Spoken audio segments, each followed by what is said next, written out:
Kinancel ko mga dre yung order dyan. Ang tagal eh, wala pa din. May order naman doon. Saan ba yung orange? Yun, yung orange. Yan, may order dyan. Kaya lang 12.8 kilometers. Hindi ko na makinuha na. Tingnan nyo kapaligiran. Ang maganda lang dito sa snow mga dre, hindi ka nababasa.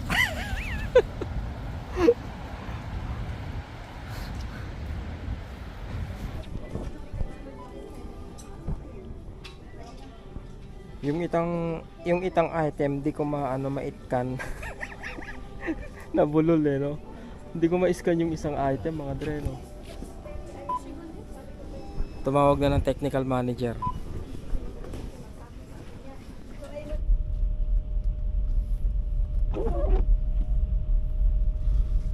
Mga dre, eto na, alala ko na naman to no. Kahawig talaga siya ni Anthony Bourdain mga dre no. Pag kinlose up, talaga naman. Kukunin ko nga sa internet yung picture na yan, yung mural na yan mga dre no. Kahawig siya ni Anthony Bourdain, kala ko si Bourdain.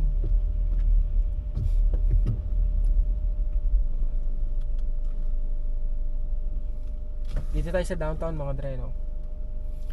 And look at the surroundings. Diba?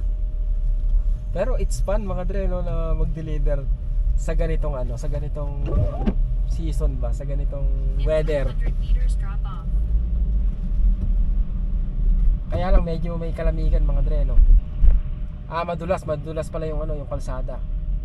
Especially pag maraming snow mga dre no. Parang hindi ko makakapit yung gulong mo kasi puno na ng snow. Akala ko talaga si Anthony Bourdain to, pambihira to. Yan o. Rue Crescent. Nandito tayo sa Rue Crescent sa may Sherbrooke West. Konti lang naman to mga dre, 6 na items lang to eh.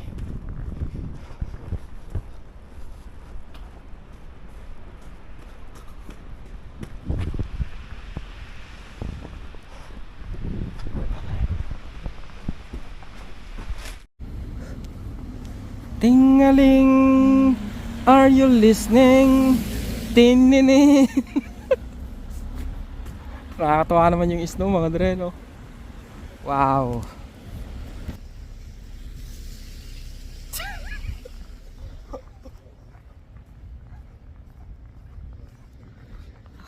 Hi, thank you Lord, thank you. Thank you.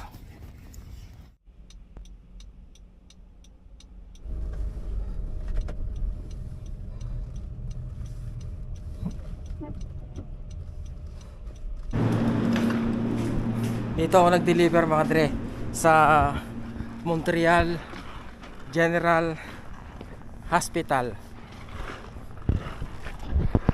Yan o. Kita ba? Dito tayo nag-deliver. Ang dinelivera natin galante mga dre. Nurse yata siya, nurse. Mula Montreal yung in-order niyang pagkain papunta rito. $5 naman yung bayad.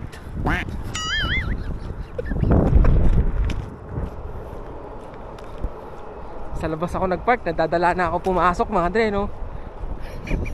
Ayoko na magbayad eh. Baka may bayad kasi. Sa tenga.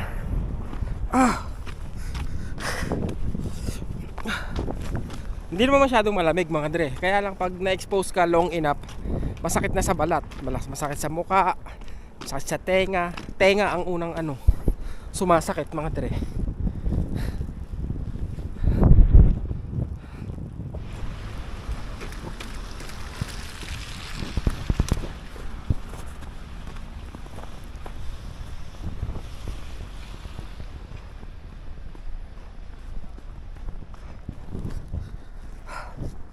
McDonald's. Di-deliver ko sa Little Baguio. Little Baguio kasi dun mga dre, yung parang bituka ng manok pag ganun. Yung ba yun? Ridge Hill o Forest Hill. Ewan. McDonald's. Kinancel ko uli mga dre. Hindi ako pinapansin nung Hindi kami pinapansin nung kahit sino dun sa counter. Hindi man lang sabihin sa'yo kung piniprepare na o hindi pa. Hindi man lang tingnan kung ready na ba. Ang tagal ko na dun eh. Mga 5 minuto na ako mahigit. Walang pumapansin sa akin. Miss ako ng miss. Sabi, wait. Kinancel ko na.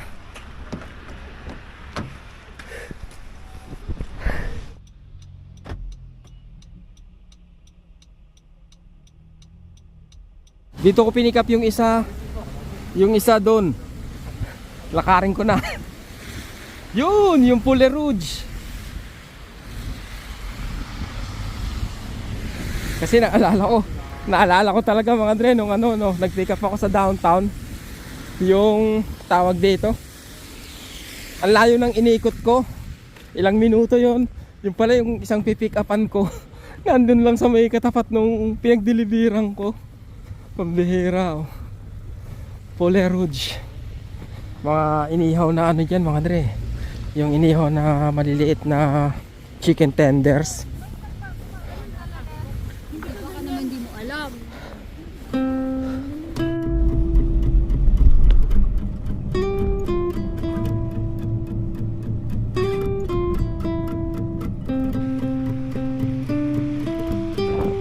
Kailangan muna nating magmerienda mga Dre. Hindi, lunch pala to no? Anong oras na?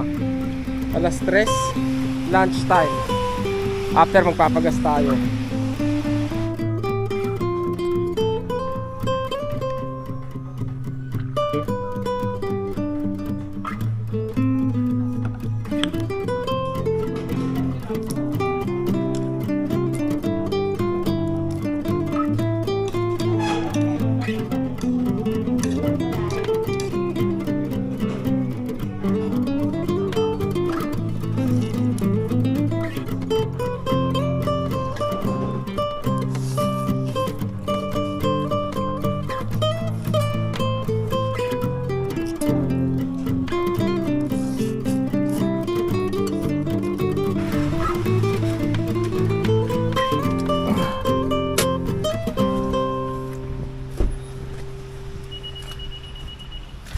Pagas English, mahirapan tayo niyan eh.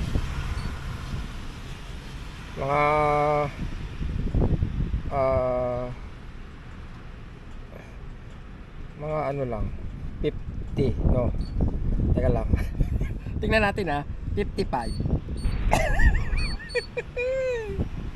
Okay, 55, tapos babayaran na natin. Kunin ko raw to, tapos piliin ang pinakamura. Tapos piliin ang pinakamura mga Dre, di ba?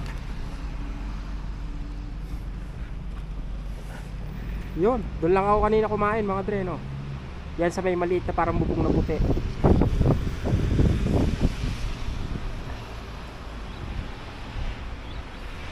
Ayan pala yung presyo ng gas ngayon. Pambihira, nabulol ako, ang mahal ah.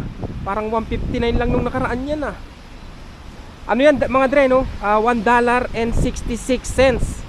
67 na nga yan, inahiya pa sila eh, di ba?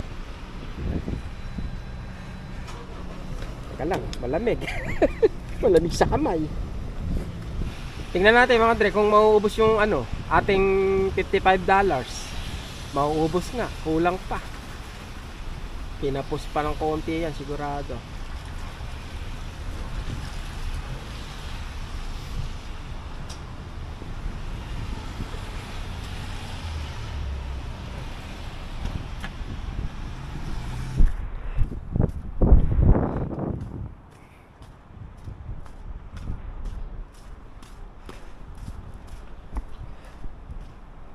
Grocery mga Dre no.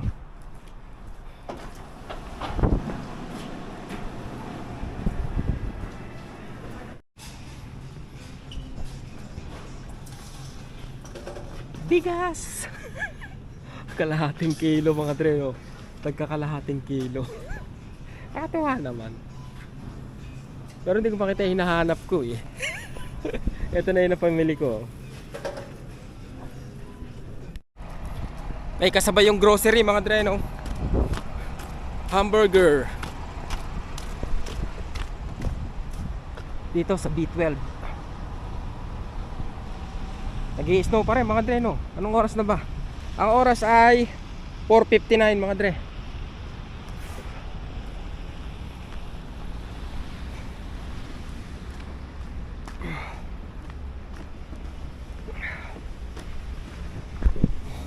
Uber for Yasin. Yeah.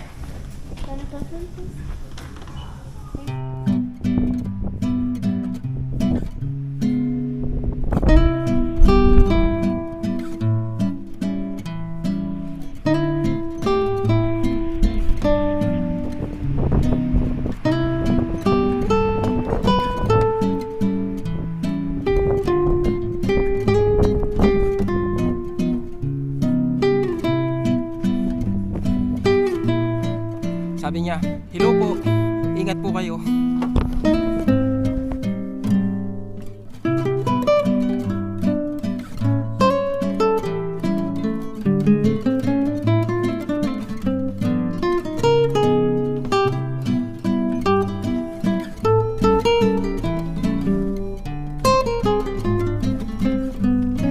Merienda. Carrots mga dre. Carrots. Cucumber pala. Maaga pa mga dre, no? Madilim lang talagang sadya eh. 5:30 pa lang. Kaya babiyahe pa rin tayo. Pero magme-merienda muna tayo mga dre, no? Kailangan wag huminto.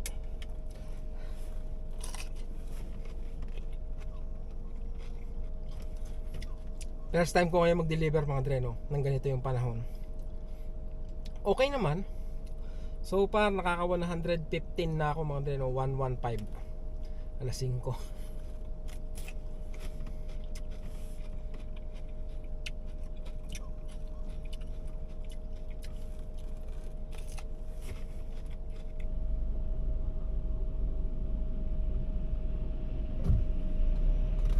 Pag may kasabay kang bus, papaunahin mo yung bus mga dre pag nag-signal.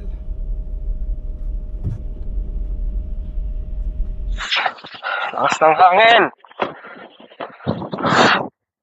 Grocery. Dalawang bag mga dre, no? Di mamaya na. Ayun. Hindi nyo makita yung mukha ko, di ba? Kahit nakadikit na yung kahit nakadikit na yung spring sa mukha. Malas ko. Malayo ako sa Montreal mga dre. Kuwari ko mga 30 minutos. Pero ganun pa man eh, kailangan natin umuwi. No choice.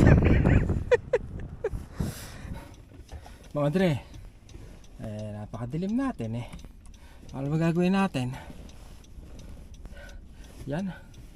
Kahit saan ko ilagay yung camera, madilim talaga mga dre, no? Anong oras na? 6:30 mga dre. At oo, mamaya pa tayo uwi mga dre, no? Sagad-sagad to. Talagang ang sumuko gutom. Ang sumuko gutom mga dre, no? Kaya walang ayawan to. Ganito tayo magtrabaho mga dre, no?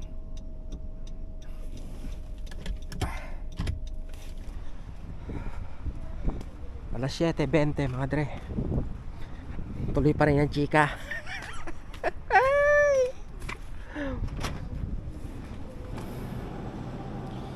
Tanak-teteng naman yan, no? Gagawin natin sa buhay natin dito. Guacamole. Pag wala kang mapagtaluan, mahirap din talaga mga dre, oh.